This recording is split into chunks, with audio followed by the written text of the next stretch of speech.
নাম মোহাম্মদ তিলফর রহমান, গ্রাম মাড়িয়া, শাহজাহানপুর থানা, আর জেলা বগুড়া। খামারের নাম মোসাম্মদ রোকেয়া পোলট্রি ফার্ম। আর আমার ফার্মে 1000 মুরগির সেট, 1000 মুরগি আছে বর্তমানে। খামার শুরু করছি 2008-এ। তখন ফার্মটা ছিল ছোট, 500 মুরগির সেট আছিল তখন। তারপরে আস্তে আস্তে আমি এই মুরগিটা এখন 1000 সেট করছি।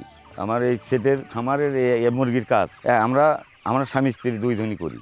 আমার এই সেটের 1000 মুরগি পাইলে আল্লাহ দিলে মোটামুটি খুবই ভালো, পরিবারের সাথে আমরা খুব ভালোই চলতেছি, আল্লাহ চালাচ্ছে।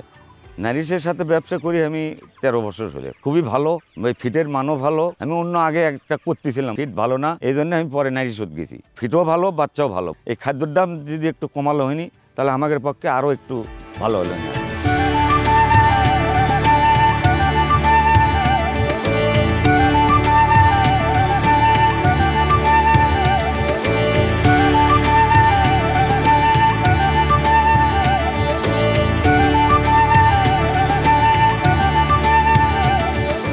বাচ্চা তোলার পরে বুঝছেন, সর্বপ্রথম ডাক্তারের সাথে আগে আমরা আলাপ করি।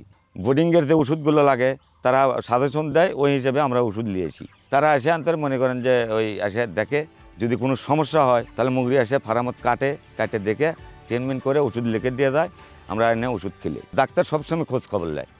পাশে জায়গা ছিল না, এখন জায়গা কিনছি, এই জায়গাতে আর একটা ফার্ম করার নিয়ত আছে আমার আর ভবিষ্যতে। অনেক চ্যাংড়াপেরা আমার কাছে আসে এই পরামর্শ নেওয়ার জন্যে, যে তোমার ফার্মত কেঙ্কা লাভ হয়, কড্ডি করে মুরগি তোলো, এটা পরামর্শ লিবার আসে। আমি অনেক চ্যাংড়াপেরাকে দিছি।